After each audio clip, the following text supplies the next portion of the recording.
Well let's start. मेरा introduction तो आपको वैसे नज़र आ ही गया होगा। मेरा नाम मोहम्मद ज़ुबैर है और I am Microsoft certified trainer since many years. Microsoft की एक और सर्टिफिकेशन है जो ट्रेनर्स के लिए है, that is Microsoft certified educator expert. And then I am CEO of Google Bees and trainer at TechNets. And then I have over 25 years almost experience as a trainer। और मेरी जो domains हैं वो Azure 365, Power Platform, Security, Project, DevOps, Copilot। ये यहाँ पे जो mentioned है ये सिर्फ Microsoft से related है। इसके अलावा मेरा जो है वो Cisco का और East Council का भी प्रोफाइल है। तो कुछ मैं करिकुलम डेवलपमेंट में भी इंगेज हूँ गवर्नमेंट ऑफ पाकिस्तान के साथ। और this is my short introduction.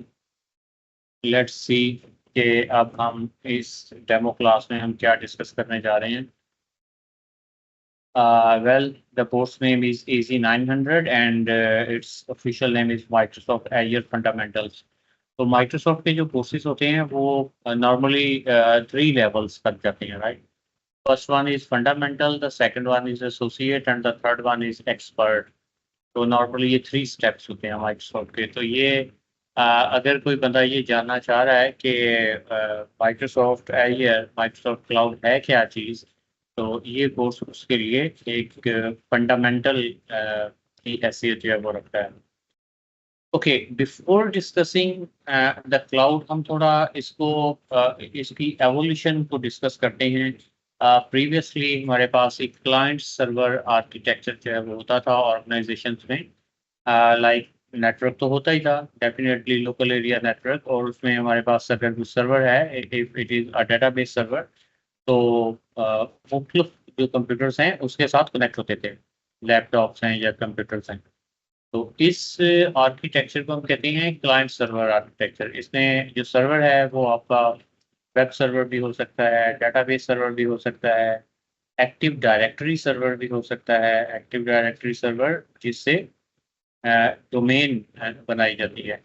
तो किसी को आइडिया है एक्टिव डायरेक्टरी सर्वर का कि ये क्या चीज़ होती है, या किसी ने काम किया हो इस पे आप में से? जी जी सर, इसमें हमारे जो ऑर्गेनाइजेशन के यूजर होते हैं ना, उसकी डिटेल होती है इसमें। किस तरह की डिटेल? सर उसका यूजर नेम, उसका पासवर्ड। मीन्स ये एक्चुअली आपको लॉगिन्स प्रोवाइड करता है, ठीक है। जी तो जी। सपोज अगर हम विंडोज सर्वर की बात करते हैं, ये if this is a Windows server, तो इस पे हम एक्टिव डायरेक्टरी इंस्टॉल करते हैं, इसको डोमेन बना लेते हैं, ठीक है। एक्टिव डायरेक्टरी जी एक रोल होता है। तो फिर क्लाइंट्स आपके इस सर्वर को ज्वाइन करते हैं, ठीक है। और ना सिर्फ क्लाइंट कंप्यूटर्स ज्वाइन करते हैं बल्कि जो यूजर्स होते हैं वो भी आपके सर्वर में क्रिएट किए जाते हैं। तो ताकि उनका जो यूज़र नेम है और पासवर्ड है, वो किसी भी कंप्यूटर पे सपोज वो यूज़र इस कंप्यूटर पे अपना यूज़र नेम पासवर्ड यूज़ कर ले, वो लॉगिन हो जाएगा। अगर वो किसी और कंप्यूटर पे सपोज यहाँ पे अपना यूज़र नेम पासवर्ड यूज़ कर ले तो भी उसको लॉगिन मिल जाएगा। तो this architecture is called client server based architecture. और ये अभी भी यूजफुल है, अभी भी ऑर्गेनाइजेशंस अपने लोकल एरिया नेटवर्क में, ऑन प्रेमिसेस नेटवर्क में इसको यूज करती हैं। इसको ज़रा मॉडर्न बनाया गया ऑर्गेनाइजेशंस, जो ऑर्गेनाइजेशंस अपना ऑन प्रेमिसेस सर्वर रूम जो है वो डिप्लॉय करती हैं। तो ये उसकी एक पिक्चर है, यहाँ आप देख सकते हैं कि आपके पास ये सर्वर मशीन्स हैं, ये आपके पास स्विचेस और राउटर्स हैं नॉर्मली, और ये आपके पास सर्वर्स हैं नॉर्मली। तो ये एक सर्वर है, ठीक है, कितना ये रैक माउंटेड सर्वर है। और इनको देखने के लिए यहाँ आपके पास एक KVM स्विच होता है, आई मीन द डिस्प्ले। तो इस पे आप जो भी जिस सर्वर को भी आप देखना चाहें उसका डेस्कटॉप आपको यहाँ पे नज़र आ जाता है। डेफिनेटली बहुत सारी केबलिंग है इसमें जो रिक्वायर्ड है, एयर कंडीशनिंग और सिक्योरिटी और पावर बैकअप्स, और ये सारा कुछ इसमें शामिल है। तो ये काफ़ी सारे सर्वर कंप्यूटर्स होते हैं। सर्वर कंप्यूटर क्या होता है, जो हम कहते हैं कि आम कंप्यूटर से काफ़ी गुना ज़्यादा पावरफुल कंप्यूटर होता है। इसमें इसका प्रोसेसर, मेमोरी, स्टोरेज, नेटवर्क्स, हर चीज़ जो है वो आम कंप्यूटर के मुकाबले में काफ़ी ज़्यादा होती है। और ये फिर पिक्चर है डाटा सेंटर की। और डाटा सेंटर में लाइक ये तो है ना किसी ऑर्गेनाइजेशन का अपना ऑन प्रेमिसेस सर्वर रूम। लेकिन अगर कोई ऑर्गेनाइजेशन जो हैं वो डाटा सेंटर में शिफ्ट हो जाती हैं, लाइक माइक्रोसॉफ्ट के डाटा सेंटर्स हैं, गूगल के हैं, AWS के हैं, तो ये उसकी एग्जांपल्स हैं। अब यहाँ पे भी अगेन आपके पास काफ़ी सारे सर्वर कंप्यूटर्स होते हैं, यहाँ पे इंस्टॉल्ड होते हैं। और लोग या ऑर्गेनाइजेशंस यहाँ से जो सर्वर कंप्यूटर्स हैं वो रेंट पे लेते हैं। ये मैं ज़रा आसान अल्फाज में बता रहा हूँ कि वो रेंट पे लेते हैं। वो जितना यूज़ करते हैं, सपोज कोई ऑर्गेनाइजेशन है, सपोज सपोज ये एक सर्वर है, तो वो ये सर्वर रेंट पे ले लेंगे। या इवन इस सर्वर के अंदर वर्चुअल मशीन्स हैं, तो वो किसी वर्चुअल मशीन को एक्सेस करेंगे। तो ये अभी हमने जो वर्चुअल मशीन का कंसेप्ट डिस्कस किया, this is called virtualisation, right. पहले क्या होता था कि पहले हमारे पास इस तरह के फिजिकल सर्वर्स होते थे, इस तरह के फिजिकल सर्वर से क्या मुराद है, इसके अंदर हमारे पास CPU होता है, इसके अंदर हमारे पास रैम होती है, इसके अंदर हमारे पास स्टोरेज होती है, इसके अंदर हमारे पास नेटवर्क होता है, ठीक है। तो अ, और इस पे फिर हम क्या करते हैं, कोई ऑपरेटिंग सिस्टम इंस्टॉल कर लेते हैं, विंडोज सर्वर कर लिया, लिनक्स कर लिया, कुछ भी। और उसके बाद ऑपरेटिंग सिस्टम इंस्टॉल करने के बाद आप क्या करते हैं कि उसके बाद फिर उसमें जो भी उसको रोल असाइन करना है वो आप असाइन कर देते हैं। फॉर एग्जांपल, अगर आप इस सर्वर को डेटाबेस सर्वर बनाना चाह रहे हैं, अगर आप इस पे माइक्रोसॉफ्ट सीक्वल सर्वर इंस्टॉल करते हैं, that is a database server, या ओरेकल इंस्टॉल करते हैं, that is a database server.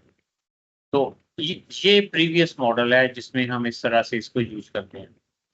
लेकिन अब with the invention of virtualisation अब क्या है कि अब अगर आपके पास एक फिजिकल सर्वर है और उसमें काफ़ी सारा जो है वो CPU बड़ा पावरफुल है, मल्टीपल CPUs हैं उसमें, प्रोसेसर्स, उसमें रैम बहुत ज़्यादा है, उसमें स्टोरेज बहुत ज़्यादा है, उसमें नेटवर्क कार्ड एक से ज़्यादा लगे हुए हैं। तो अब आप क्या करते हैं कि एक फिजिकल सर्वर की के वर्चुअल सर्वर्स या वर्चुअल मशीन्स आप बना लेते हैं। लाइक इसमें अगर आपके पास 8 CPUs हैं, तो आप में भी 1 या 2 CPUs अलग कर लेंगे उसमें से। रैम आपके पास अगर 32 GB है, तो मे बी आप 8 GB उसमें से रैम ले लें। स्टोरेज आपके पास बहुत सारी है, आप में भी 200 GB स्टोरेज ले रहे हैं, और कोई नेटवर्क कार्ड अगर उसमें 4-5 लगे हुए तो एक नेटवर्क कार्ड ले लेंगे। तो इस तरह से ये आपका एक वर्चुअल जो सर्वर जो है वो बन जाता है। इसको हम वर्चुअल मशीन कहते हैं, ठीक है। और इसी तरह जो बाकी की जो प्रोसेसर्स हैं और बाकी की जो रैम है, स्टोरेज है, नेटवर्क है, उसके साथ आप एक और VM जो है वो उसी सर्वर में बना लेंगे। और इसी तरह बाकी जो है उसके साथ आप हो सकता है एक और VM बना रहे हैं। सपोज़ एक फिजिकल सर्वर में आपने 3 वर्चुअल मशीन्स इंस्टॉल कर ली। अब ये जो 3 वर्चुअल मशीन्स इंस्टॉल की हैं, इन सब में आपने अलग-अलग ऑपरेटिंग सिस्टम इंस्टॉल करना है। सपोज़ इस पे आप विंडोज़ कर रहे हैं, इस पे आप विंडोज़ सर्वर कोई और कर रहे हैं, इस पे आप लिनक्स कर रहे हैं, तो दिस इज़ ऑल पॉसिबल। और विंडोज़ सर्वर इंस्टॉल करने के बाद अगेन आप उसमें SQL सर्वर कर रहे हैं, ओरेकल कर रहे हैं, व्हाटएवर जो कुछ भी कर रहे हैं। तो कंसेप्ट इज़ दैट कि एक फिज़िकल सर्वर जो है आपका, वो फिज़िकली तो एक है, लेकिन लॉजिकली वो उसमें 3-4 सर्वर्स हैं और उनमें आप अलग-अलग ऑपरेटिंग सिस्टम इंस्टॉल कर सकते हैं, ठीक है? तो यहाँ पे भी इसको समझना इस तरह से आसान हो गया है कि आपके पास एक वर्चुअलाइज़ेशन सर्वर है। तो ये लाइक आप इसमें वर्चुअल मशीन्स क्रिएट कर लेते हैं, और सपोज़ ये एक वर्चुअल मशीन है, और फिर ये दूसरी वर्चुअल मशीन है, ये तीसरी वर्चुअल मशीन है, और इसमें आप ऑपरेटिंग सिस्टम और ऐप्स इंस्टॉल करते हैं, ऑपरेटिंग सिस्टम ऐप्स। तो इस तरह से आप एक फिज़िकल सर्वर को यूज़ करते हुए एक से ज़्यादा वर्चुअल मशीन्स क्रिएट कर सकते हैं। आप में से किस-किस ने वर्चुअल मशीन्स को यूज़ किया हुआ है? किस-किस को आइडिया है कि ये क्या चीज़ है? जी सर, सर असल असल में हम जी सर, ये मैंने सेटिस्फाई। लिनक्स पे विजुअलाइजेशन की हुई है केवीएम में। Okay, good. तस्लीम, आप कुछ कह रहे थे? जी सर, हम VMware और लिनक्स पे सर। वर्चुअल बॉक्स और हाइपर-वी इस पे हम कर रहे हैं। ये ओके, ESXi भी यूज़ कर रहे हैं। ओके, गुड, प्रैक्टिकली हम उस पे काम कर रहे हैं। गुड। तो आपकी अगर आप लैपटॉप भी यूज़ कर रहे हैं और आपके लैपटॉप में अगर विंडोज़ 10 है, 11 है, तो उसमें आपके पास ये एक एप्लीकेशन है जिसको हम हाइपर-वी मैनेजर कहते हैं। इसका रोल आप कंट्रोल पैनल में जाके इनेबल कर सकते हैं और उसमें फिर आप ऑपरेटिंग सिस्टम्स इंस्टॉल कर सकते हैं। फॉर एग्ज़ाम्पल, ये मैंने एक ऑपरेटिंग सिस्टम इंस्टॉल किया हुआ है काली लिनक्स के नाम से। और इसका क्या मतलब है? इसका मतलब ये है कि हम इस कंप्यूटर को, इस ऑपरेटिंग सिस्टम को अलग से ऑन कर सकते हैं।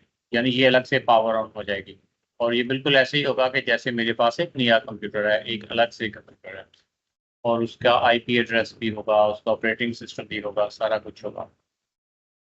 तो वेल ये जो मैंने आपको हाइपर-वी दिखाया है, ये मैं अपने लैपटॉप पे यूज़ कर सकता हूँ और अपने लैपटॉप में एक से ज़्यादा ऑपरेटिंग सिस्टम्स इंस्टॉल कर सकता हूँ अगर मेरा लैपटॉप इतना पावरफुल है तो।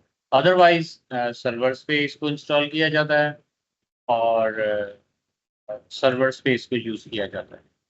वेल अभी जो मैंने आपको टूल दिखाया है, ये विंडोज़ का है और इसको हम कह रहे हैं हाइपर-वी। तो इसके अलावा कोई ऐसा टूल जो आपने यूज़ किया हो? यस सर, हम VMware यूज़ कर रहे हैं, Proxmox और वर्चुअल बॉक्स, ESXi यूज़ कर रहे हैं। जी, जी। मतलब तो ये 3-4 अलग-अलग किस्म के प्लेटफ़ॉर्म्स हैं, आप इनमें से कोई भी यूज़ कर सकते हैं। That's good.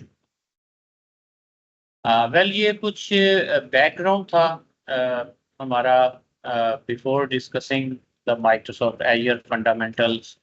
लेकिन अब हम एज़्योर फंडामेंटल्स जो है, इसके इंट्रोडक्शन को हम डिस्कस करते हैं। तो अगेन इसका आप एग्ज़ाम भी दे सकते हैं और अगर आप इसका एग्ज़ाम देते हैं, तो आप सर्टिफ़ाइड हो जाएँगे।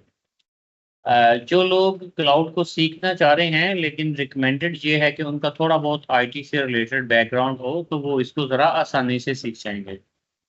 अगर नहीं भी है तो हम इसको ट्राई करेंगे कि ज़्यादा से ज़्यादा हम इसको आसान बनाएँ। Well, Microsoft has actually created a platform that is called Microsoft Learn।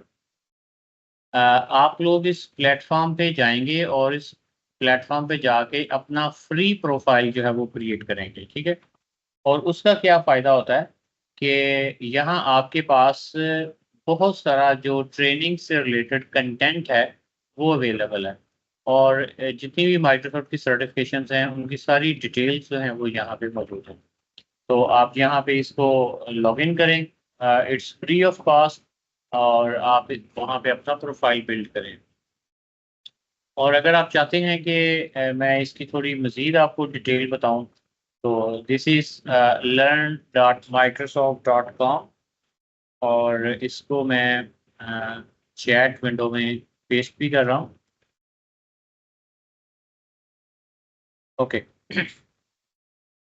Here you can see at top right corner there is a link profile। तो मैं इस प्रोफाइल पे क्लिक करता हूँ और यहाँ आप देख रहे हैं कि डिफरेंट कोर्सेज़ की यहाँ पे डिटेल्स हमें नज़र आ रही हैं, जिसको भी क्लिक करेंगे तो वो उसकी हम डिटेल्स जो हैं वो देख सकेंगे। वेल जब आप प्रोफाइल अपना क्रिएट करते हैं, आई मीन जब आप रजिस्टर हो जाते हैं यहाँ पे फ्री ऑफ कॉस्ट, तो यहाँ जो भी एक्टिविटीज़ आप कर रहे हैं, सेल्फ बेस्ड ट्रेनिंग्स जो आप यहाँ पे कर रहे हैं और जो हम ये एजी 900 को डिस्कस करेंगे, इसका भी सारा कंटेंट यहाँ पे माइक्रोसॉफ्ट लर्न एनवायरनमेंट पे अवेलेबल है, उसकी तरफ भी हम आते हैं। तो यहाँ पे देखें, in the shape of batches, in the shape of trophies आपको जो है ना बहुत सारे अवार्ड्स और सर्टिफिकेट्स वगैरह मिलते हैं और आपकी जो भी एक्टिविटीज़ होती हैं, लाइक मेरी पास 30 डेज़ की जो एक्टिविटीज़ हैं वो मुझे यहाँ पे नज़र आ रही हैं कि मैंने माइक्रोसॉफ्ट लर्न पे ये मेरी लर्निंग है, ठीक है। और इसके अलावा और बहुत कुछ है आपके पास, लाइक अगर आप अचीवमेंट में जाते हैं तो यहाँ आपको नज़र आता है कि there are learning paths, there are courses, like right, and there are modules. और यहाँ पे आप देख सकते हैं कि बहुत सारे मॉड्यूल्स और लर्निंग पाथ्स जो हैं वो अवेलेबल है। तो जैसे जैसे आप माइक्रोसॉफ्ट के से लर्निंग जो है वो करते रहते हैं, आपकी ये चीज़ें जो हैं यहाँ ऑन बोर्ड होती रहती हैं।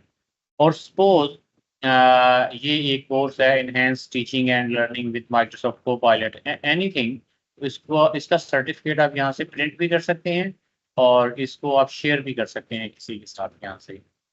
और अगेन ये आपके लर्निंग पाथ्स हैं, ये वो कोर्सेज हैं जो आपने कंप्लीट किए हुए हैं, ठीक है। और इसी तरह से आप अपना ट्रांसक्रिप्ट जो है ऑफिशियल माइक्रोसॉफ्ट का ट्रांसक्रिप्ट, जिसमें ये पूरी डिटेल होती है कि आपने कितने मॉड्यूल्स कंप्लीट किए हैं, आपके पास कितनी सर्टिफिकेशंस हैं, कितने एग्ज़ाम्स पास किए हुए हैं, और बाकी ये सारी डिटेल्स अगर आपके पास सारे रहती हैं। तो अगेन मैं आपको हाईली रिकमेंड करूँगा कि आप इसको ज्वाइन करें। देन इजी 900 स्टडी गाइड, इसको हम देखेंगे कि इसमें हमने क्या चीज़ें डिस्कस करनी है। तो यहाँ पे सारी स्टडी गाइड्स माइक्रोसॉफ्ट की अवेलेबल हैं। I mean this is the course outline या कोर्स कंटेंट, इसको आप कह सकते हैं कोर्स आउटलाइन। तो ये भी मैंने चैट में पेस्ट कर दिया है, राइट। सो यहाँ अगर हम देखें तो इसकी जो ऑडियंस प्रोफाइल है, आल दो कोई इतना ज़्यादा हैवी ड्यूटी बैकग्राउंड नहीं चाहिए है, लेकिन फिर भी अगर आप थोड़ा बहुत आईटी से रिलेटेड है तो आपकी काफ़ी हेल्प हो जाएगी। वेल इसमें हम क्या चीज़ें डिस्कस करेंगे, इसमें हमारे पास है जी कंप्यूट, नेटवर्किंग एंड स्टोरेज। ये हमारे मेजर जो कोर सर्विसेज हैं माइक्रोसॉफ्ट एजर से रिलेटेड, उनको हम डिस्कस करेंगे। और इसमें 3 लर्निंग पाथ हैं हमारे पास। Number 1 is describe cloud concept, कि क्लाउड का है क्या, इसमें क्या-क्या सर्विसेज होती हैं, इसको हम कैसे यूज़ करते हैं। और then describe Azure architecture and services, ये हमारा सेकंड लर्निंग पाथ है। इसमें एजर का क्या आर्किटेक्चर है और उसके बाद एजर हमें कौन कौन सी सर्विसेज प्रोवाइड करता है। Then describe Azure management and governance, इसको हम कैसे मैनेज करेंगे एजर को और उसकी गवर्नेंस कैसे की जाती है। तो हियर इट इज़, ये एग्ज़ाम का पोर्शन है कि ये 25 to 30% एग्ज़ाम इसमें से आएगा, 35 to 40% इसमें से आएगा।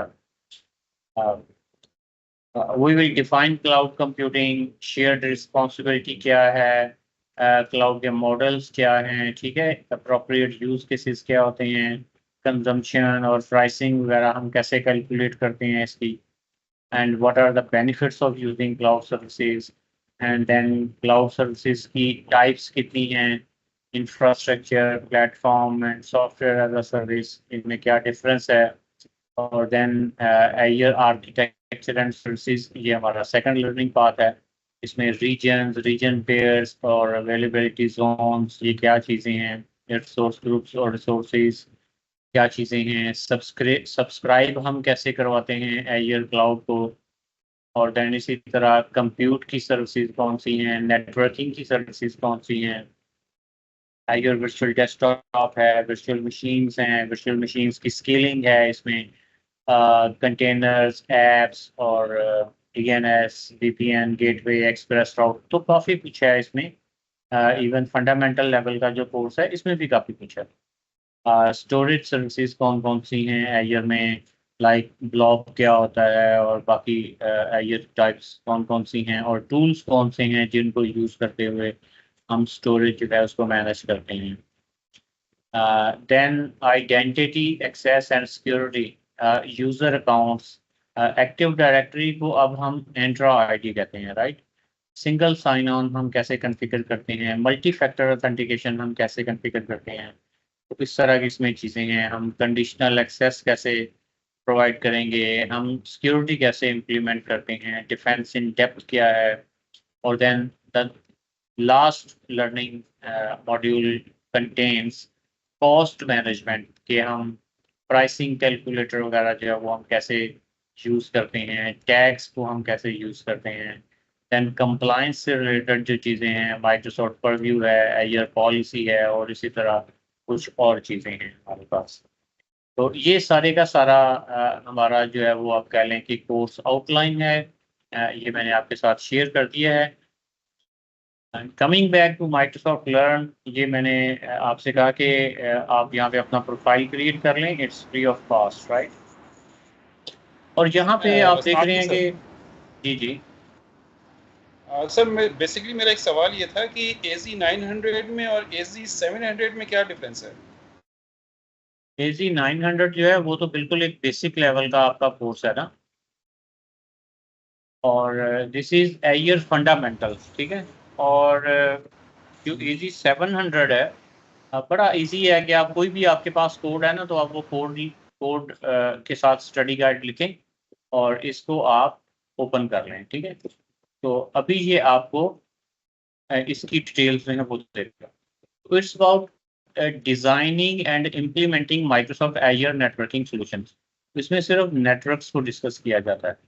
नेटवर्क्स भी माइक्रोसॉफ्ट एयर का सबसे बड़ा जो कंपोनेंट है एयर का, वो नेटवर्क ही है, क्योंकि इसमें कोर इंफ्रास्ट्रक्चर है, फिर हाइब्रिड है, फिर उसके बाद application delivery service, private network security, और इसमें काफ़ी कुछ है। ये देखें ना, नेटवर्क इंफ्रास्ट्रक्चर है, कनेक्टिविटी सर्विसेज हैं, और बाकी बहुत सारी चीज़ें हैं, वी नेट वगैरह हैं, सिक्योरिटी है, फायरवॉल्स हैं, तो इस तरह की VPN है, काफ़ी सारी चीज़ें हैं। तो ये एडवांस लेवल का कोर्स है।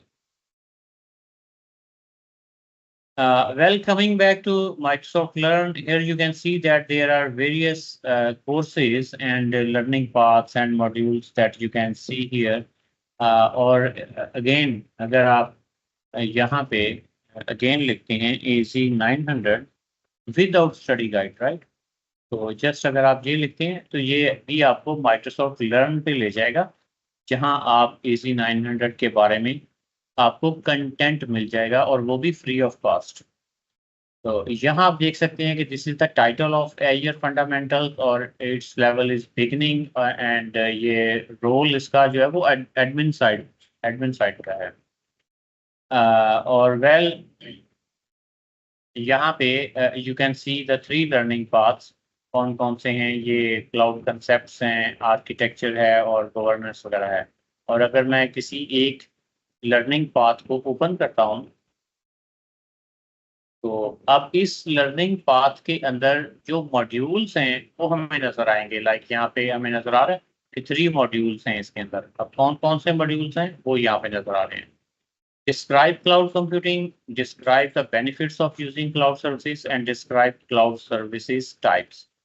और यहाँ अगर आप देखें तो इट्स ग्रीन बॉक्स, और ये टिक हुआ है, इसका मतलब है कि I have completed this module.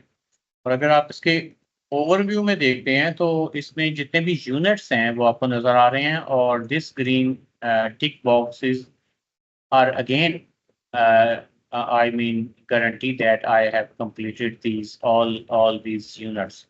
और अगेन अगर आप किसी यूनिट को क्लिक करते हैं, व्हाट इज क्लाउड कंप्यूटिंग, तो माइक्रोसॉफ्ट ने आपके लिए क्या कंटेंट इसमें रखा हुआ है, तो आप देख सकते हैं कि यहाँ पे इसकी डेफिनेशंस और कुछ दूसरी चीज़ें जो डिटेल्स हैं वो हैं। और यहाँ माइक्रोसॉफ्ट ने आपके लिए एक वीडियो भी रखी है जो आपको क्लाउड कंप्यूटिंग के बारे में ज़्यादा अच्छे तरीके से। Can you hear the sound? The difference is with cloud computing, the PC is in a cloud provider Yes, sir, we data can. center instead of physically with you. This lets you pay for only the services you use. Plus, someone else needs to manage the upkeep of the computer. Each cloud provider will have their own selection of services to choose from, but the basic services provided by all cloud providers are compute power and storage. Compute power is how much processing your computer can do. For example, when buying a home computer, you may choose a computer with 8 gigabytes of RAM and the latest processor to run the software you need today. But as the load of the computer grows, you find that it slows down. With cloud computing, you can add your own compute power as you need it. This saves on costs, since you only pay for the resources you use. Storage is the volume of data you can store on your computer. A traditional computer has limited hard drive space. Over time, you may have to run out and buy another hard drive to store more data. With cloud computing, you can request more storage as you need it. Cloud providers will manage the upkeep of the computer, so you don't have to. They will make sure that there are backups, that the operating system is up to date, as well as making sure that everything is up and running 24 hours a day. So as your business grows and your computing needs change, you can quickly bring on new computing resources in a cost-effective way. Okay, so this was a short introduction of cloud computing from Microsoft. और यहाँ पे आप देखें ये वो भी units हैं जो आपको यहाँ पे नज़र आते हैं और अगर आप इससे अगले यूनिट में जाना चाहें तो ये इससे अगला यूनिट है और इस पे आपको बहुत वैल्यूएबल कंटेंट मिलता है और उसके साथ साथ वीडियोस हैं, इमेजेस वगैरह वो भी मिलते हैं। अच्छा, प्लस सम टाइम जब हमें एक्सरसाइजेस करनी होती हैं तो यहाँ पे कीवर्ड आपको मिलता है एक्सरसाइज का, तो उसमें आपको स्टेप बाय स्टेप इंस्ट्रक्शंस मिलती हैं कि सपोज आपने कोई स्टोरेज अकाउंट क्रिएट करना है या वर्चुअल मशीन क्रिएट करनी है, तो वो पूरा स्टेप बाय स्टेप आपको यहाँ पे नज़र आ रहा होता है कि वो आप कैसे क्रिएट करेंगे। एडिशनली माइक्रोसॉफ्ट आपको लैब्स के लिए कुछ टेक्निक्स भी प्रोवाइड करता है। नंबर 1, आप अगर माइक्रोसॉफ्ट एजर का ट्रायल जो है वो एक्टिवेट करते हैं अपने लिए, तो इसका एड्रेस है portal.azure.com, राइट। सो अगर आप यहाँ पे जाते हैं, एजर का ट्रायल एक्टिवेट करते हैं, तो माइक्रोसॉफ्ट आपको $200 का क्रेडिट भी देता है, ठीक है। और उसमें ये होता है कि आपने 1 मंथ के लिए उसको यूज़ करना होता है, तो उसको हम लेटर ऑन डिस्कस करेंगे। तो आपको $200 हैं वो फ्री में मिल जाते हैं टू यूज़ एजर सर्विसेज। उसके बाद माइक्रोसॉफ्ट आपको यहाँ पे सैंड बॉक्सेस जो है वो भी प्रोवाइड करता है। तो सैंड बॉक्सेस भी एजर का एजर इन्वायरमेंट आपको मिलता है कुछ देर के लिए, ताकि आप अपनी लैब या प्रैक्टिकल जो है वो कंप्लीट करें और उसको सबमिट कर सकें। अगेन माइक्रोसॉफ्ट ने कुछ इंटरैक्टिव वीडियोस, डेमोज और वीडियोस वगैरह भी आप लोगों के लिए रेडी की हुई हैं लर्नर्स के लिए, इनको भी आप लोग यूज कर सकते हैं। तो these are the different ways that you can actually utilise Microsoft services to learn Microsoft Azure, right. तो यहाँ तक कोई क्वेश्चन है तो वो हम ले लेते हैं, उसके बाद फिर हम कंटिन्यू करते हैं। हम यहाँ देख रहे थे कि माइक्रोसॉफ्ट लर्न है और उसमें आपने अपनी प्रोफाइल जो है वो क्रिएट करनी है और उसके लिए URL जो है वो that is very much simple, learn.microsoft.com। इस पर आप रजिस्टर हो जाएं अपने माइक्रोसॉफ्ट अकाउंट के साथ, अपने पर्सनल माइक्रोसॉफ्ट अकाउंट के साथ इस पर आप रजिस्टर हो जाएं। और ये कोर्स मटेरियल है आपका, जो मैंने आपको दिखाया कि AZ900 अगर आप लिखते हैं तो वो आपको माइक्रोसॉफ्ट लर्न के प्लेटफॉर्म पे ले जाता है, जहां आप अपना कोर्स मटेरियल वगैरह जो है वो सर्च कर सकते हैं and you can become Microsoft certified. और इट्स प्रूवन दैट जो माइक्रोसॉफ्ट सर्टिफाइड लोग प्रोफेशनल्स हैं वो 92% they feel more confident in their abilities after earning certificates.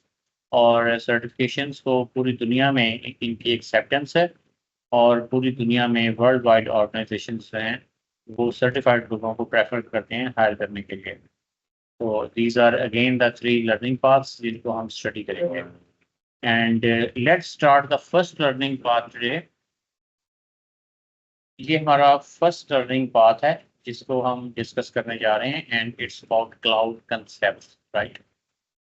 तो what are the cloud concepts, इनको हम डिस्कस करेंगे आज। हमारी आउटलाइन क्या है? Cloud computing. What is cloud computing? I mean, we need to define it, and what is the shared responsibility model, and then cloud क्या एक ही तरह का होता है या उसके भी different models होते हैं, और capital expenditure versus operational expenditures हैं, इनको हम थोड़ा डिस्कस करेंगे।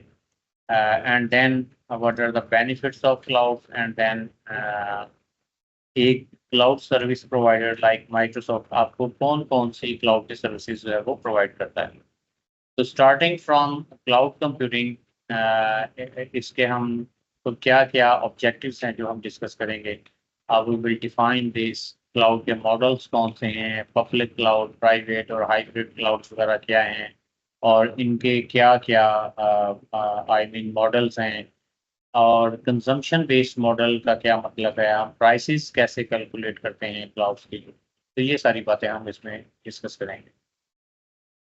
Well, cloud computing is the delivery of computing services over the internet. Well, अब इसमें अगर हमें स्टोरेज चाहिए तो वो उसको भी हम ओवर द इंटरनेट एक्सेस करेंगे। ऐसे नहीं कि जैसे हमारे कंप्यूटर में कोई हार्ड ड्राइव लगी हुई है तो हम उसको एक्सेस कर लें। नहीं, अगर हमने स्टोरेज को एक्सेस करना है तो वो भी ओवर द इंटरनेट। अगर हमने नेटवर्किंग को एक्सेस करना है वो भी ओवर द इंटरनेट। अगर हमने कोई प्रोसेसिंग करवानी है किसी डाटा पे तो वो भी ओवर द इंटरनेट हम उसको वो डाटा प्रोवाइड करेंगे। इसका फ़ायदा क्या होता है इस तरह से क्लाउड कंप्यूटिंग पे? It enables actually use faster innovation, flexible resources and economies of scale. इनकी डिटेल्स हम डिस्कस करते ही रहेंगे, लेकिन what are the types of cloud computing? So this is the private cloud and this is the public cloud and this is the hybrid cloud. So first of all, I will discuss public cloud. Normally जब हम cloud की बात करते हैं तो उससे मुराद public cloud ही होता है, right?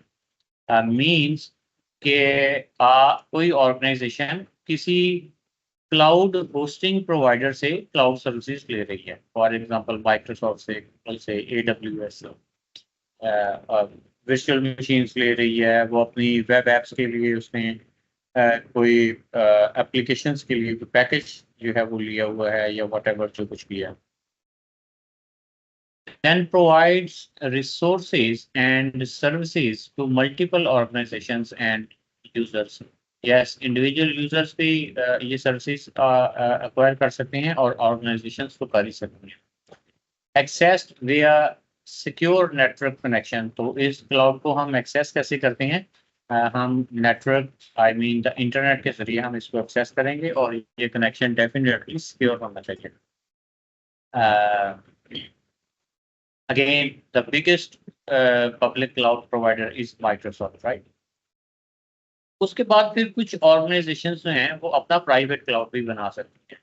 Organizations create a cloud environment in their data center. उनके पास अपना डाटा सेंटर है और उसमें वो क्लाउड टाइप सर्विसेज हैं वो क्रिएट कर सकते हैं। और अगर ऑर्गेनाइजेशंस अपना डाटा सेंटर खुद मैनेज करते हैं और उसमें अपना प्राइवेट क्लाउड बनाते हैं तो organisations are responsible for operating the services they provide. तो उसमें डेफिनेटली वो सारा क्लाउड उसको इस्टेब्लिश कैसे करना है, उसको मेंटेन कैसे करना है, उसको रन कैसे करना है, उसकी ट्रबल शूटिंग कैसे करनी है। तो ये सारी चीज़ें ऑर्गेनाइजेशन की रिस्पॉन्सिबिलिटीज़ हैं। उसमें डाटा कैसे आएगा, उसमें एप्लीकेशंस हैं, लाइसेंसेस हैं, सिक्योरिटी है, तो ये सारी चीज़ें ऑर्गेनाइजेशन की रिस्पॉन्सिबिलिटी होंगी। Does not provide access to users outside of the organisation. Normally फिर ये होता है कि अगर किसी ऑर्गेनाइजेशन ने कोई प्राइवेट क्लाउड अपना बनाया हुआ है तो वो जो यूज़र्स उस कंपनी के हैं या ऑर्गेनाइजेशंस के हैं नॉर्मली वही उसको एक्सेस करते हैं और हम उसको पब्लिकली हर किसी के लिए ओपन नहीं करते। तो this is a kind of this is an example of private cloud. अच्छा, अब इसमें थोड़ा ये डिफरेंस है प्राइवेट क्लाउड में और पब्लिक क्लाउड में। पब्लिक क्लाउड में तो ये होता है ना कि लाइक कोई एक ऑर्गेनाइजेशन है वो पब्लिक क्लाउड जो है वो उसकी सर्विसेज ले लेती है और उसमें क्या होता है कि सपोज उसको VMs मिल जाती हैं, वो अपनी VMs वगैरह क्रिएट कर सकते हैं, वो उसमें डेटाबेस जो है वो ले सकती हैं, वो उसमें वेब सर्वर जो है वो ले सकते हैं, आई मीन उनकी सर्विसेज वगैरह जो है वो ले सकते हैं। लेकिन अगर किसी ऑर्गेनाइजेशन ने पब्लिक प्राइवेट क्लाउड जो है वो खुद से इस्टेब्लिश करना है तो इसका मतलब है कि उनको वो सारे ये जो सर्वर्स हैं, डेटाबेस सर्वर है, वेब सर्वर है और जितने भी सर्वर्स हैं, स्टोरेज सर्वर है, ये सारे खुद क्रिएट करने पड़ते हैं, ईमेल सर्वर है, ये सारे खुद क्रिएट करने पड़ते हैं। तो Microsoft is the only provider that can actually that sells such kind of servers. Like अगर कोई ऑर्गेनाइजेशन माइक्रोसॉफ्ट से कहे कि हमें आप डेटाबेस सर्वर जो है वो दे दें, हमने इंस्टॉल करना है, तो आप परचेज कर सकते हैं। अगर आप माइक्रोसॉफ्ट से कहते हैं कि हमें ईमेल सर्वर दे दें, एक्सचेंज सर्वर हमने इंस्टॉल करना है अपने प्राइवेट क्लाउड में, तो माइक्रोसॉफ्ट ये आपको बेचता है। लेकिन गूगल ऐसा कोई सर्वर आपको नहीं बेचता। अगर आप गूगल का पब्लिक क्लाउड लेते हैं, माइक्रोसॉफ्ट का पब्लिक क्लाउड लेते हैं, फिर तो कोई मसला नहीं है। लेकिन गूगल आपको इस तरह की कोई प्रोडक्ट जो है वो सेल नहीं करता। इसी तरह AWS का भी पब्लिक क्लाउड है, वो प्राइवेट क्लाउड के लिए अपनी कोई सर्विस सेल नहीं करता। ठीक है, तो ये थोड़ा डिफरेंस है, ये आपको ध्यान में रखना है। आफ्टर दैट हाइब्रिड क्लाउड भी क्रिएट किया जा सकता है। हाइब्रिड क्लाउड का मतलब ये है कि ऑर्गेनाइजेशंस के पास अपना local on premises data centre तो है ही है, लेकिन वो क्लाउड जो है वहाँ से भी उसने सर्विसेज ली हुई। तो यानी क्लाउड भी है और लोकल डाटा सेंटर भी है। तो उनका डाटा जो है वो लोकल भी पड़ा हुआ है ऑन प्रेमिसेस में, और क्लाउड पे भी पड़ा हुआ है। उनकी services applications local private cloud में भी हैं और वो पब्लिक क्लाउड में भी हैं, और ये दोनों आपस में सिंक भी कर सकते हैं। ठीक है, ऐसा भी हो सकता है कि आपके लोकल जो है लोकल प्रेमिसेस में आपका एक यूज़र अकाउंट है, या 10 यूज़र अकाउंट्स हैं, या 100 हैं आपने क्रिएट किए हुए हैं, तो ये इनके यूज़र नेम और पासवर्ड्स वगैरह भी सिंक हो जाते हैं यहाँ पे क्लाउड में। तो वो भी यूज़र नेम और वही पासवर्ड वगैरह यूज मिल जाएंगे। तो this is a concept of hybrid cloud. Like this is a public cloud, this is private cloud, and hybrid mean हम दोनों को इकट्ठा कर रहे हैं। So you may have public cloud. इसमें देखें, जो जब आप पब्लिक क्लाउड बनाते हैं तो इसमें आपको कोई कैपिटल एक्सपेंडिचर्स नहीं खर्च करने पड़ते। मतलब आपको बिल्डिंग नहीं बनानी पड़ती, आपको सर्वर्स नहीं परचेज करने पड़ते, राउटर्स, स्विचेस, फायरवॉल्स की परचेज करनी पड़ती, और आपको नेटवर्किंग का दूसरा इक्विपमेंट, एयर कंडीशनिंग, ये इस तरह की सारी चीज़ें नहीं परचेज करनी पड़ती। फिर और बहुत सारे जो खर्चे हैं जो इनिशियली आपको करने पड़ते हैं इन इन केस के आप प्राइवेट क्लाउड अगर आप बनाते हैं, तो आपको हार्डवेयर भी परचेज करना पड़ता है। ठीक है, और भी बहुत सारी मेंटेनेंस है जो आपको करनी पड़ती है। तो पब्लिक क्लाउड में ऐसी कोई बात नहीं है। यू नीड टू पे only for what they use, right. जितना आप यूज करेंगे उतना आपको बिल आएगा। पब्लिक क्लाउड में ये फायदा है कि आपको इनिशियली कोई कॉस्ट पे नहीं करनी पड़ती। लेकिन प्राइवेट क्लाउड में डेफिनेटली आपको सारे का सारा हार्डवेयर और ये आपको परचेज करना पड़ेगा, और उसके बाद आप उसको यूज़ करें या ना करें, वो आपका खर्चा तो हो गया। I mean the capital expenditures तो हो गए। तो पब्लिक क्लाउड में आपके पास रनिंग एक्सपेंडिचर्स होते हैं, और वो प्राइवेट क्लाउड में भी होते हैं। ठीक है, बाकी हार्डवेयर की मेंटेनेंस, अपडेट्स, ये सारा कुछ ऑर्गेनाइजेशन की अपनी रिस्पॉन्सिबिलिटी है अगर वो प्राइवेट क्लाउड बनाते हैं अपना।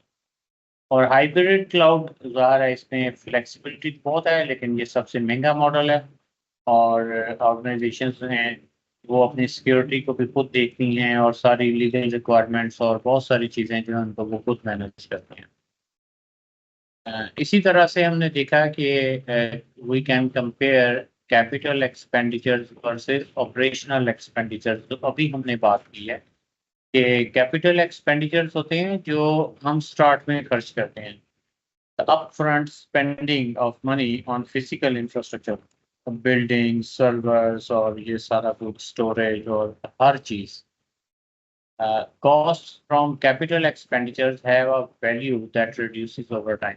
तो अलबत्ता ये होता है कि अगर आपने आज एक डाटा सेंटर बना लिया है और उस पे आपका 5 करोड़ लगा है, तो ये आज इस साल में ये लगा है, अगले कुछ सालों में ये खर्चा आपको नहीं करना पड़ेगा, क्योंकि आपके पास सारा इंफ्रास्ट्रक्चर मौजूद है।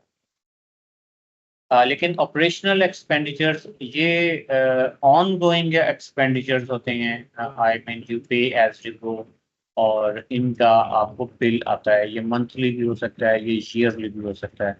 तो इट डिपेंड्स कि आपने माइक्रोसॉफ्ट से क्या परचेज किया है और किस तरह से परचेज किया है, राइट। यस, क्लाउड को हम कहते हैं it's a consumption based model, like cloud services providers, cloud service providers like Amazon, Microsoft, Google operate on a consumption-based model, which means that end users only pay for the resources that you use. अगर उनको एक virtual machine की ज़रूरत है, yes, तो वो एक virtual machine ही बनाएंगे। तो ये नहीं है कि उनके पास सर्वर है और उसमें 6 वर्चुअल मशीन बनाई जा सकती हैं, तो वो 6 ही बनाएंगे, नहीं, वो एक ही बनाएंगे और उसी का उसको बिल आएगा। और उसमें भी अगेन अगर फिजिकल सर्वर है, उसमें आपके पास 128 GB रैम है, उसमें 8 फिजिकल प्रोसेसर्स हैं और इसी तरह उसमें 5 टेराबाइट की स्टोरेज है, तो आपको ज़ाहिर है कि वो सबके लिए पे करना पड़ता है। लेकिन वीएम में आपको जितना प्रोसेसर, जितनी रैम, जितनी स्टोरेज चाहिए, आप जस्ट उतनी ही यूटिलाइज करेंगे। तो देयर आर ऑप्शंस, ये हम प्रैक्टिकली जब करेंगे तो देखेंगे कि उसमें ऑप्शंस हैं, हम कैसे वर्चुअल मशीन का साइज वगैरह जो है वो सिलेक्ट करते हैं। और इवन हमें पहले से भी आइडिया हो सकता है, हम कॉस्ट को प्रिडिक्ट कर सकते हैं कि अगर हम कोई एक वर्चुअल मशीन यूज़ करते हैं या कोई और सर्विस यूज़ करते हैं तो हमें कितना बिल आएगा। तो इसका बड़ा करीब अंदाज़ा जो है वो हमें हो सकता है। Prices for individual resources and services are provided Microsoft के पास जो भी सर्विसेज हैं उनकी जो प्राइसेस हैं वो माइक्रोसॉफ्ट पहले से बताता है, वो लिस्टेड हैं, तो हमें पता चल जाता है। और billing is based on actual usage, वो जो एक्चुअल यूज़ हुआ है उसके अकॉर्डिंगली हमें बिल आता है। ऐसा नहीं है कि हमने यूज़ कुछ और किया है और बिल हमें कम या ज़्यादा आ रहा। तो this is our today session. इसमें हमने कुछ डिस्कस की हैं चीज़ें कि क्लाउड से पहले हम किस तरह से क्लाइंट सर्वर मॉडल्स वगैरह यूज़ करते थे और उसके बाद फिर हम ऑर्गेनाइजेशंस ने अपने सर्वर रूम्स बनाने शुरू कर दिए, डाटा सेंटर वगैरह बनाने शुरू कर दिए।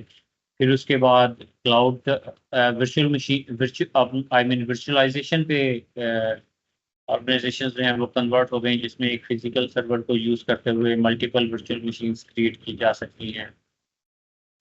फिर हम क्लाउड कंप्यूटिंग की तरफ चले गए, जिसमें हम किसी क्लाउड सर्विस प्रोवाइडर से ही वर्चुअल मशीन्स जो हैं वो रेंट आउट कर लेते हैं।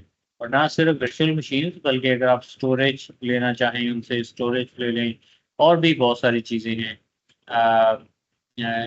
लाइक ये तो हम एग्जांपल्स ले रहे हैं इंफ्रास्ट्रक्चर की, लेकिन अगर हम सॉफ्टवेयर एज अ सर्विस की एग्जांपल लें जो आगे जाके हम देखेंगे, तो माइक्रोसॉफ्ट की जो सर्विसेज हैं like Microsoft 365, that is the best example that Microsoft actually offers as services, जिसको ऑर्गेनाइजेशंस बाय करती हैं, तो उनको पूरा माइक्रोसॉफ्ट का ऑफिस का सूट उनको मिल जाता है। उसके अलावा टीम्स जिस पे अभी हम ये मीटिंग कर रहे हैं ये मिल जाती है, शेयर पॉइंट मिल जाता है, एक्सचेंज मिल जाता है, और भी बहुत सारी सर्विसेज हैं जो ऑर्गेनाइजेशंस को मिल जाती हैं।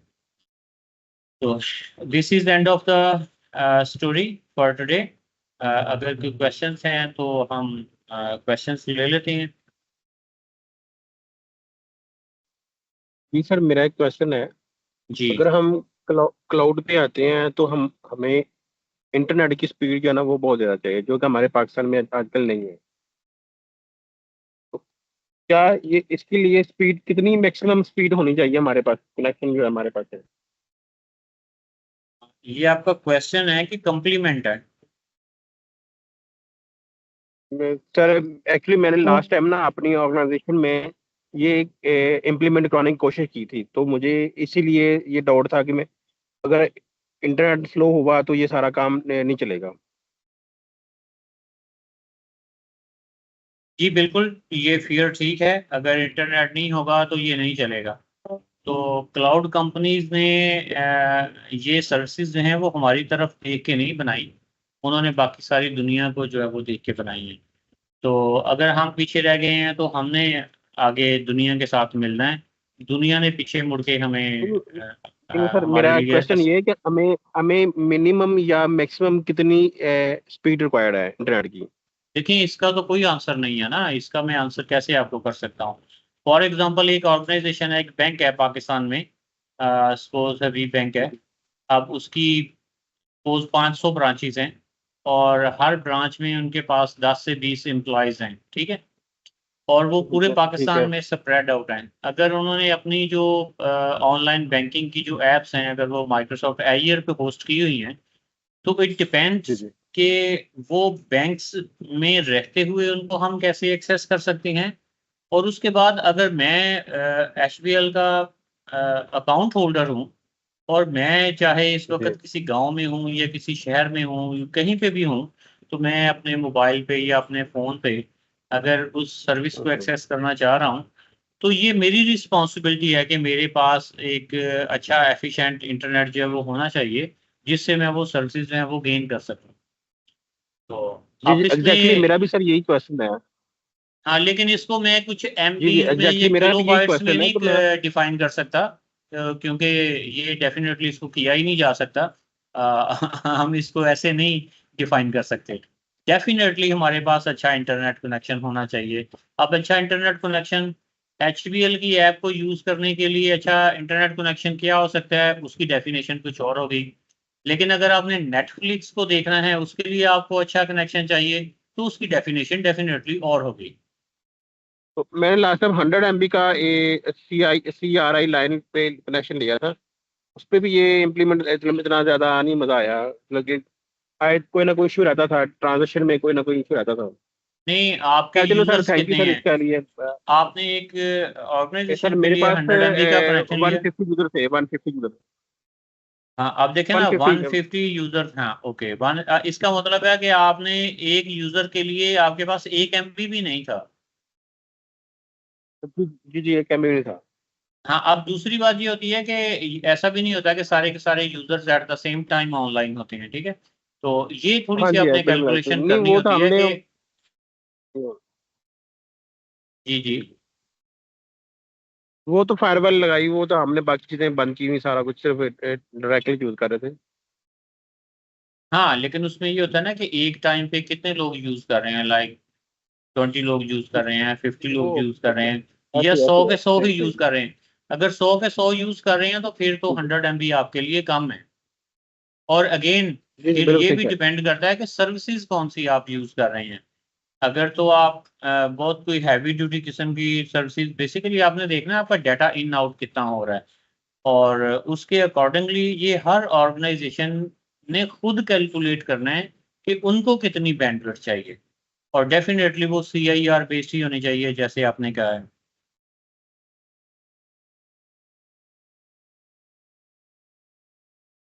लेकिन देखिए हम असल में इस तरह की हम पाकिस्तान में इस तरह की डिस्कशंस करते हैं क्योंकि हमारा प्रॉब्लम्स ही ये हैं। लेकिन एक्चुअली हमें ये अज़्यूम करना है, हमने ये माइक्रोसॉफ्ट का जो एज़्योर जो क्लाउड कंप्यूटिंग जो हमने डिस्कस करना है, तो ये हमने किसी पाकिस्तानी कंपनी को ज़हन में रखते हुए नहीं करना। जी, जी, हमने पाकिस्तान में सर्विसेज़ तो देनी है, ज़ाहिर बात है, हम तो कोर्स करेंगे, सर्टिफ़िकेशन लेंगे। जी, जी, जी, सही कह रहे नहीं, नहीं, हैं। सर देखें मेरा एक हमें क्वेश्चन और है। हमें थोड़ा ना रियलिस्टिक भी होना चाहिए। देखें, अगर बिल्कुल सही कह रहे हैं। पाकिस्तान में किसी ऑर्गनाइज़ेशन के पास अच्छा इंटरनेट है, तो वो एयर या कुछ और ऑनलाइन सर्विसेज़ जो हैं, वो ले। अगर नहीं है तो डेफ़िनिटली ना ले। हम क्यों उसको ज़बरदस्ती जो है वो कहेंगे कि आपके पास इंटरनेट भी नहीं है, लेकिन आप क्लाउड पे आ जाएँ। हम तो ऐसा बिल्कुल भी नहीं कहेंगे। और ना हम ये पाकिस्तानी कंपनीज़ के लिए ये हम ट्रेनिंग ले रहे हैं या दे रहे हैं, या पाकिस्तानी कंपनीज़ को क्लाउड पे लाना हमारा मिशन भी नहीं है। बिल्कुल हमारा कोई मिशन नहीं है। हम क्लाउड सीखेंगे और बाकी सारी दुनिया जो है, जहाँ पे इंटरनेट की स्पीड अच्छी है, वहाँ पे अपनी सर्विसेज़ देंगे। या पाकिस्तान में जी, अच्छा जी, इंटरनेट इंशाल्लाह, आ इंशाल्लाह। जाएगा, तो हम पाकिस्तान को भी कंसिडर कर लेंगे। जी, जी, इंशाल्लाह, इंशाल्लाह। ठीक है ना? तो ये पाकिस्तान के लिए हम ये बातें नहीं कर रहे। हम ये देख रहे हैं कि क्लाउड हमें क्या सर्विसेज़ दे रहा है। बिल्कुल सही चल रहा है। अच्छा सर, मेरा एक क्वेश्चन ये है कि इसमें ये अगर पाकिस्तान में कंपनीज यूज कर रही हैं माइक्रोसॉफ्ट एज़्योर और इंटरनेट सर्विस प्रोवाइडेड भी हैं जो कि डेडिकेटेड लाइन प्रोवाइड कर रहे हैं इंटरनेट के लिए, तो वो तो कोई ना कोई रिकमेंडेशन देते होंगे। तो 100 MB जैसे इन्होंने कहा कि फॉर एग्जांपल 100 MB हमने यूज किया है की लाइन डेडिकेटेड यूज की है, तो वो तो मेरा नहीं ख्याल है कि इतनी इफेक्टिव होगी देखिए, बड़ा माइक्रोसॉफ्ट एज्योर सिंपल के इसका लिए जवाब सिंगल। है। हाँ बिल्कुल। हाँ, इसका बड़ा सिंपल आंसर है। आपके पास या मेरे पास अगर एक, हम कहते हैं जी कि हमारे पास एक बाइक है, तो हमें घर में कितनी पार्किंग स्पेस चाहिए, तो हमें पता है हमें कितनी चाहिए। लेकिन अगर आपके पास 20 गाड़ियां हैं और वो भी बड़ी बड़ी हैं, तो आपको कितना बड़ा घर चाहिए? You can calculate it. बिल्कुल ठीक है, इसमें कोई प्रॉब्लम नहीं है। तो ऑर्गेनाइजेशंस के लिए भी दूसरी बात ये होती है कि पहला डिसीजन ही फाइनल डिसीजन नहीं होता। सपोज इन्होंने 100 MB का ले लिया कनेक्शन, अब इनको फील हुआ, ये अपनी बैंडविड्थ वगैरह को मॉनिटर भी करते होंगे ना। अगर इनको फील हुआ कि इनकी बैंडविड्थ जो है, बैंडविड्थ मॉनिटर्स आर अवेलेबल, जिसमें ऑर्गेनाइजेशन से चेक कर सकती हैं कि उनकी बैंडविड्थ कितने % यूज हो रही है। तो अगर इनकी बैंडविड्थ 80% से ज़्यादा जा रही है, तो डेफिनेटली ये एक 100 MB का और उसमें ऐड कर लें। बिल्कुल ऐसे ही है। तो ये ऐसे ही होता है, बिल्कुल ये डायनामिक होनी चाहिए ये चीज़ें। ये कोई ऐसा नहीं है कि पहले दिन ही हमने जो डिसीजन ले लिया अब 3 साल के लिए वो इम्प्लीमेंट कर देना है।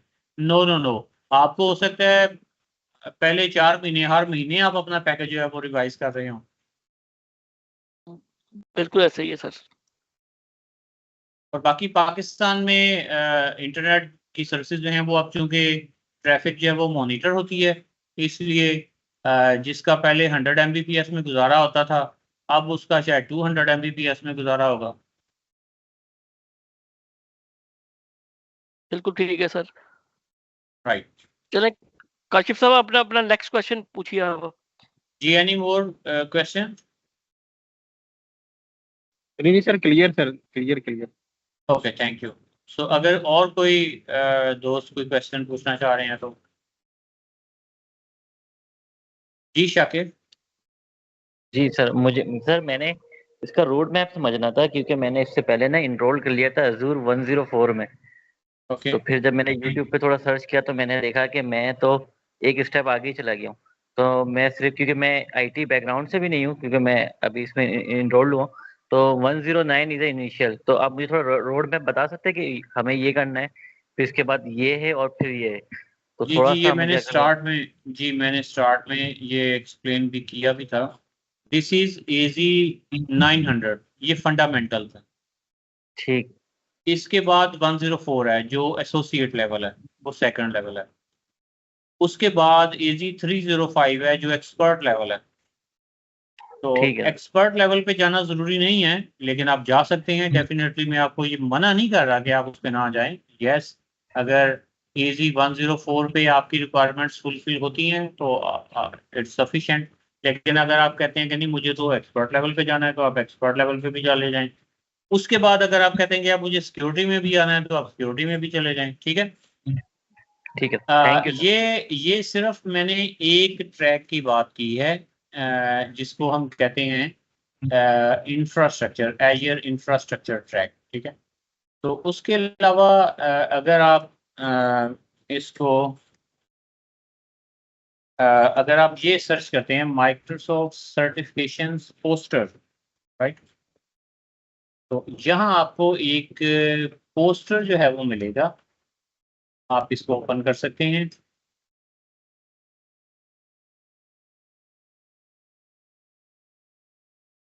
So Microsoft certifications, and here you can view the poster, right?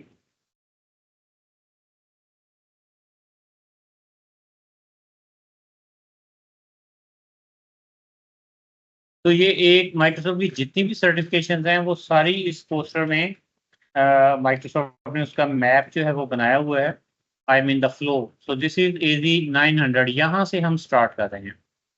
इसके बाद आप जा सकते हैं AZ 104 में जो एसोसिएट लेवल है। उसके बाद आप एक्सपर्ट लेवल पे जा सकते हैं। ठीक है।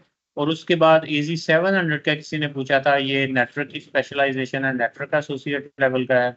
और फिर एक डेस्कटॉप हाइब्रिड एडमिनिस्ट्रेटर के लिए होता है AZ 800 और 801। लेकिन आपने कम से कम ये AZ 900 और AZ 104 ये दो अगर आप कर लेते हैं, तो आप एयर एडमिनिस्ट्रेटर एसोसिएट लेवल पे आप आ जाएंगे। तो इसी तरह से आपके पास ये इंफ्रास्ट्रक्चर से रिलेटेड है। इसी तरह आप जो है वो डाटा एंड एआई से related, digital app, modern work, तो ये आप देख सकते हैं कि यहाँ पे सारी की सारी ये सिक्योरिटी की सर्टिफिकेशन है। तो ये जितनी भी माइक्रोसॉफ्ट की सर्टिफिकेशन है वो सारी आपको इस पोस्टर में मिल जाएंगी, राइट। तो अगर आप कहते हैं तो इस पोस्टर का भी मैं इस चैट में लिंक जो है वो पेस्ट कर देता हूँ। Here it is. अस्सलामुअलैकुम। अच्छा सर, सर मुझे जस्ट एक चीज पूछनी थी। अगर मैं प्लान कर रहा हूँ एक्सपर्ट लेवल की सर्टिफिकेशन का एग्जाम के लिए, तो सर्टिफिकेशन के लिए क्या मुझे उससे प्रीवियस जो मतलब फंडामेंटल्स और जो उससे एक स्टेप पीछे है वो उनके एग्जाम देने होंगे कि जस्ट एक्सपर्ट लेवल का एग्जाम देके उसकी सर्टिफिकेशन हाँ, ये आपका अच्छा हासिल क्वेश्चन कर है। सकता हूँ? ये आपका अच्छा क्वेश्चन है। अगर आपने इजी 104 का एग्जाम देना है तो आप फंडामेंटल को जस्ट स्टडी करेंगे, उसका एग्जाम ना दें, ठीक है, उसके पैसे बचाएं। आप डायरेक्ट इजी 104 का एग्जाम दें। Thank you so much. और मतलब उसमें सर्टिफिकेट तो मिलेगा ना, मतलब माइक्रोसॉफ्ट का नहीं वो आपके नहीं वो उसके क्यों लिए मिलेगा? वो तभी मिलेगा सॉरी जब आप एग्जाम देंगे। और अगर आपके पास नहीं नहीं सॉरी एसोसिएट लेवल का सर्टिफिकेट, अगर आपके पास एसोसिएट लेवल का सर्टिफिकेट है तो आप तो फंडामेंटल का कौन पूछेगा आपसे सर्टिफिकेट? जी सर, एक्चुअली सॉरी मैं ये बोल रहा हूँ कि लेट्स से मैं अगर एक्सपर्ट लेवल का एग्जाम देता हूँ तो क्या मुझे सर्टिफिकेट के लिए फंडामेंटल और प्रोफेशनल लेवल के लिए भी एग्जाम देना होगा? अगर आपने एक्सपर्ट लेवल पे जाना है, अगर आपने एक्सपर्ट लेवल जी का जी एग्जाम देना है तो can you see that here is a star? Yes okay, अब हम स्टार पे आ जाते हैं, ठीक है। तो इसके लिए आपको क्या करना पड़ेगा?